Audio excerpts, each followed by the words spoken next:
श्री श्रीरंगप्पा बाणी।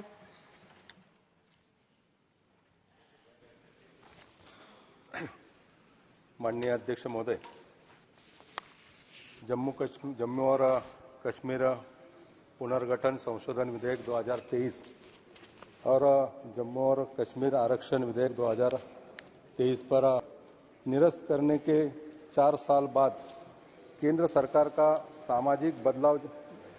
ने सामाजिक बदलाव लाने का ये बड़ा कदम उठाए। सरकार ने वंचित पिछड़े वर्गों को दूसरे राज्यों के तहत संवैधानिक अधिकार देने की दिशा और कदम बढ़ाए, जिसका मैं स्वागत करता हूं।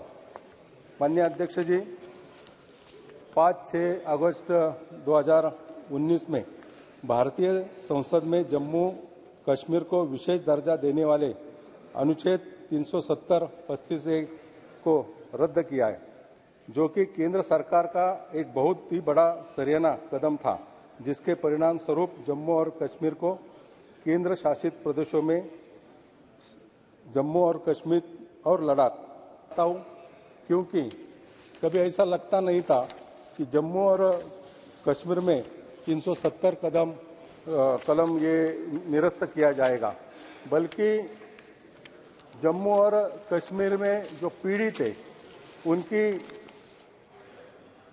जो हालत देखी जाए तो जम्मू संशोधन विधेयक के जरिए केंद्र सरकार ने प्रदेश के एसटी की सूची में पहाड़ी, गड्ढा, ब्राह्मण, पदारी, जनजाति और कोली समुदाय को शामिल करने का प्रावधान किया है।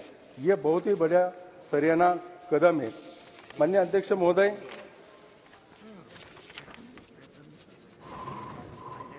कुछ ही प्रवासियों ने दिल्ली जब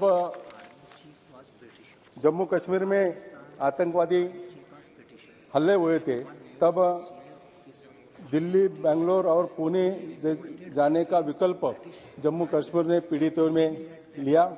जम्मू और कश्मीर सरकार के पास उपलब्ध आंकड़ों के अनुसार वर्तमान में 46,517 परिवार है, जिनमें 1,58,976 व्यक्ति जम्मू और कश्मीर सरकार के राहत संगठन के साथ पंजीकृत है, जिन्होंने पिछले 3 दशकों में पंजीकरण किया है। जैसे कि मैं ये भी कहना चाहता हूँ कि जम्मू और कश्मीर का जो पीड़ित है, खासकर जम्मू कश्मीर में रह रहे पीड़ित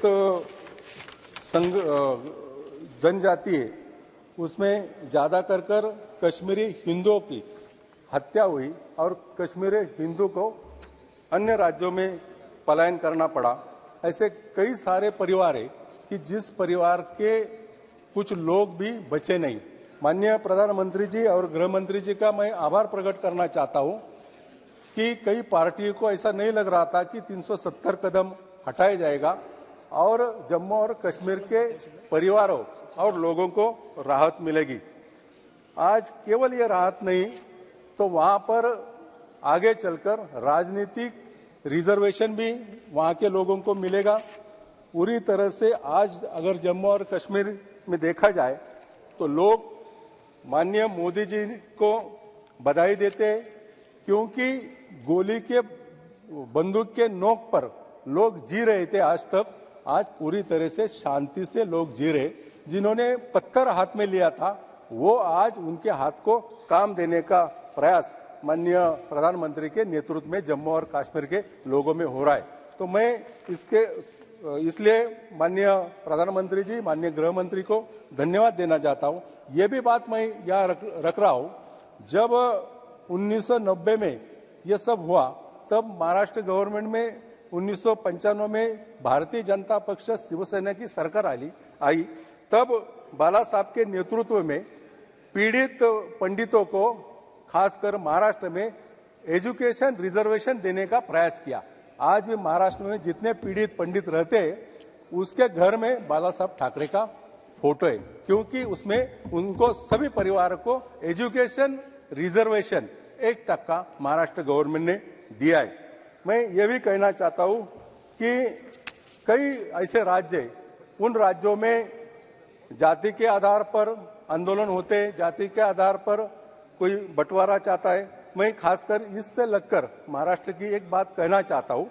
महाराष्ट्र में मराठा समाज काफी बड़ा संख्या में, आज मराठा समाज वहाँ आंदोलन कर रहे, ओबीसी समाज भी भारी मात्रा में। समाज में दूरी ना हो, इसलिए खासकर केंद्र सरकार ने, माननीय प्रधानमंत्री ने ध्यान देके समझौता समाज में करना चाहिए।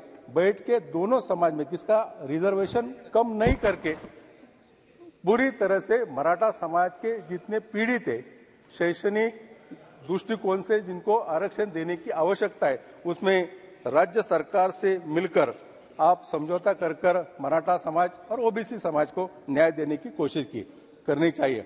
माननीय राज्य के मुख्यमंत्री एकनाथ जी शिंदे साहब, उनके ऊपर खासकर भरोसा है लोगों का, वो प्रयास कर रहे हैं, लेकिन केंद्र की इस माध्यम से मैं कहना चाहता हूँ, केंद्र की सहायता इसमें आवश्यक है। फिर से माननीय प्रधानमंत्री का मैं आभार प्रकट करना चाहता हूँ, क्योंकि जम्मू और कश्मीर सर के राज्य में एक शांतता बहाल करने का प्रयास माननीय प्रधानमंत्री ने किया है।